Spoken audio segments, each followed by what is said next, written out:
All right. The opposition and the grotesque feeling that is happening worldwide, not just in the United States, but abroad, against all of these billionaires that embarrassed themselves, did the short term impulse play to go sit on the stage with the fascist, lying prick Donald Trump. They raced over there as fast as they can.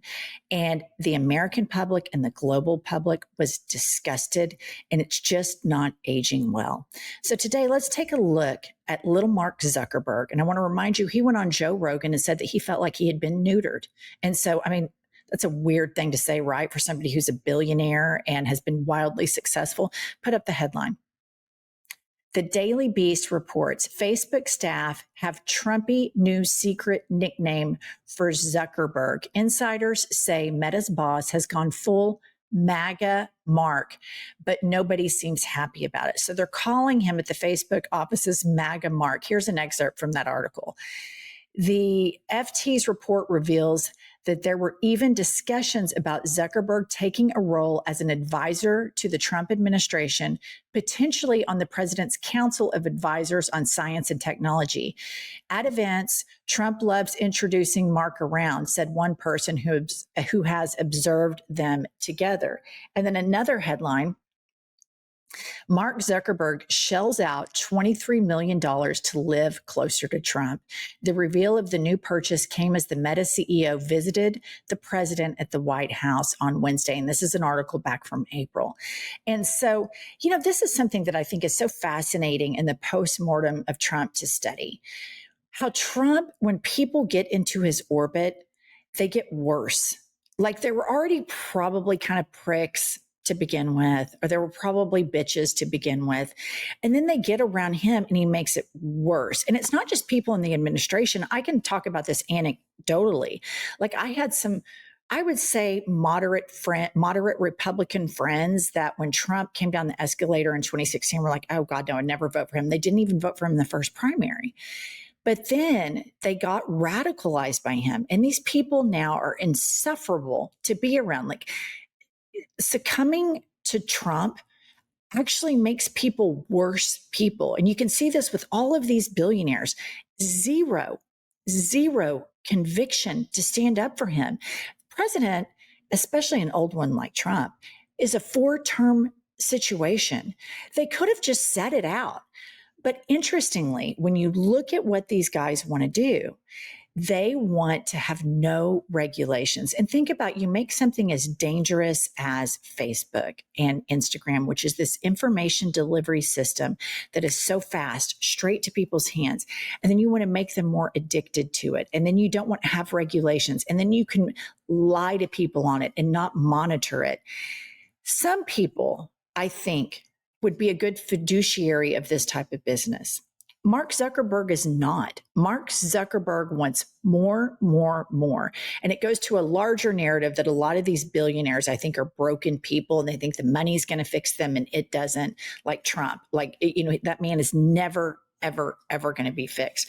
But the billionaire climb onto this, which everybody thought was a benefit to Trump at first, in my opinion now is an actual deficit, because it only magnifies the disgust about the rich and how unfair and rigged the system is. Seeing the billionaire's proximity to him is backfiring in the electorate.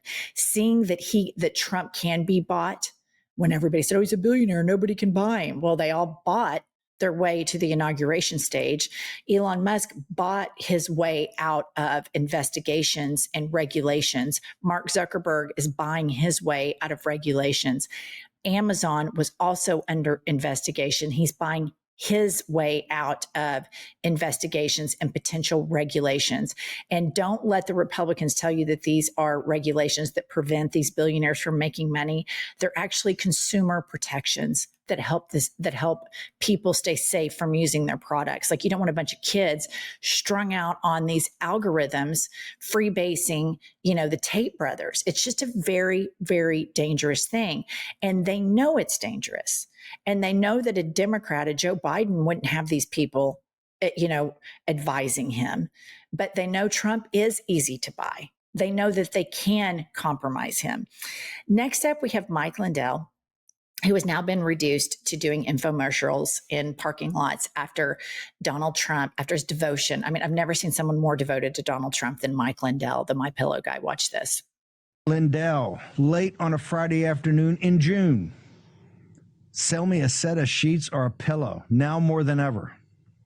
Right on. And here I am in the parking lot of a bunch of box stores that used to carry my huge case last week. You think they're calling me to come back, Steve? No, they're not.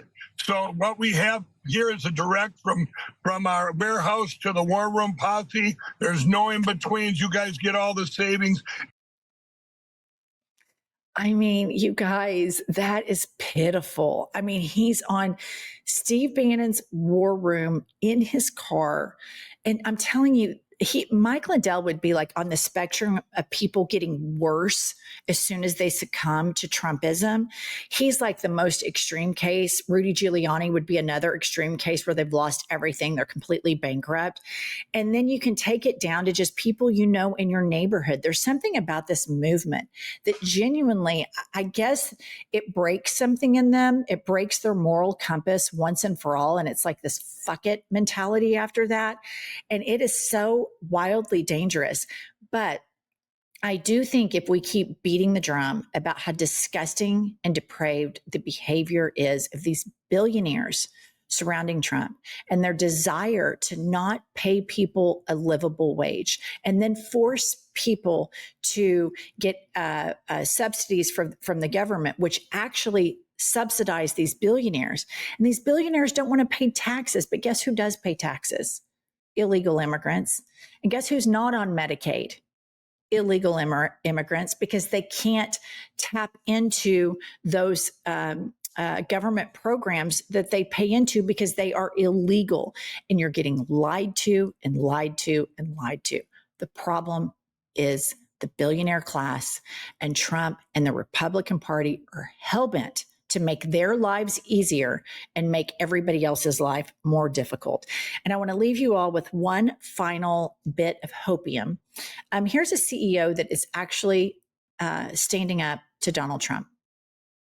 The Disney CEO reportedly gave a green light to launch an anti-ICE campaign after previously conceding to Trump's demands. Disney boss who bowed to Trump has new act of resistance.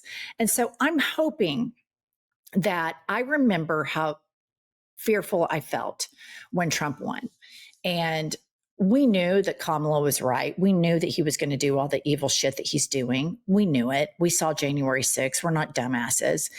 And I think some corporate leaders, CEOs, knee-jerked, but there's always time to fix it. There's always time to get on the right side of history. And I hope that more people follow suit and collaborate, because the corporate class of America can't exist without the working class in America. And I just feel like we're heading to a place where there is going to be a reckoning with all of this. And I don't think the billionaires are on the right side of history.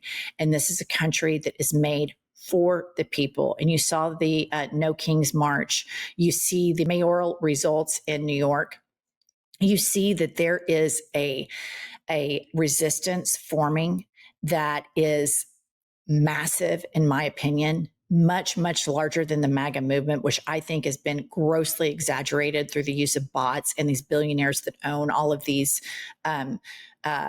sites where we get our news. I think they have bot farms and Boost It and Boost the likes and all of this stuff, because you can't look at the attendance to Trump's birthday party.